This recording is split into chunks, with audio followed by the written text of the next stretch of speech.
Nagsalita na si Danny Ravena sa matagal na niyang pakikipagbaka sa laging binabansag sa kanya bilang isang nepo baby.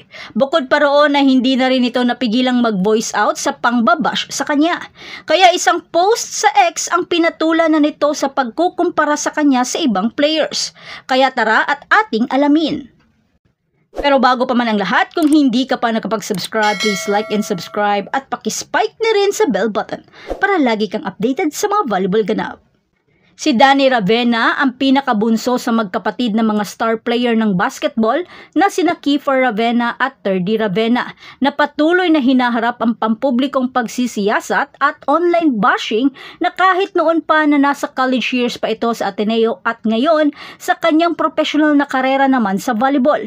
Bilang miyembro ng kupunan ng Akari Chargers sa Premier Volleyball League, hindi pa rin nakaligtas si Danny mula sa kritisismo.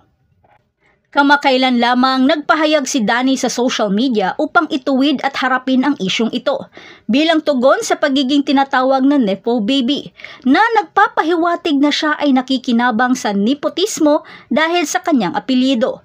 Naglabas ng mabigat na pahayag si Danny upang ipagtanggol ang kanyang lugar sa professional na liga.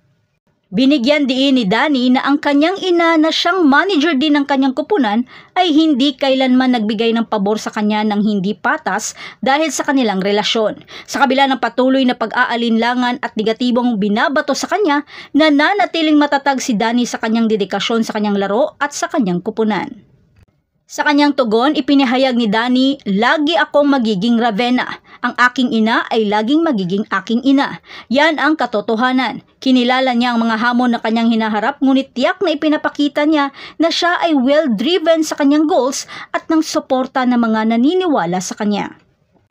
Kahit may nepo baby label na laging nakakabit sa kanya, hindi nag-aalinlangan si Danny sa kanyang determinasyon na magtagumpay. Pinipili niyang gamitin ang negatibidad bilang inspirasyon, na nangangakong hindi titigil sa pagpupursige upang makamit ang kanyang mga pangarap, at walang makakapigil sa kanya kahit anumang batikos ang kanyang kakaharapin. At yan ang kinakaharap palagi ni Danny Ravena sa araw-araw niyang nilalagpasan. Ang tatag at determinasyon ni Danny ay isang makapangyarihang paalala na ang tunay na tagumpay ay nakakamit sa pamamagitan ng masigasig na pagtatrabaho at dedikasyon.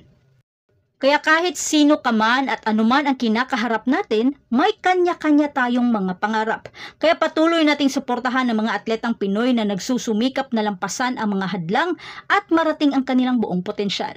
Salamat sa iyong pagtutok at magkita-kita tayo sa susunod na video. At yan ang lahat para sa ating update ngayon. Manatiling nakatutok para sa iba pang mga balita mula sa mundo ng Philippine Volleyball. Huwag kalimutan mag-like, mag-subscribe at i-spike ang notification bell para hindi ma-miss ang mga susunod na video. Hanggang sa muli, patuloy na mag-spike at mag-dig sa ating channel.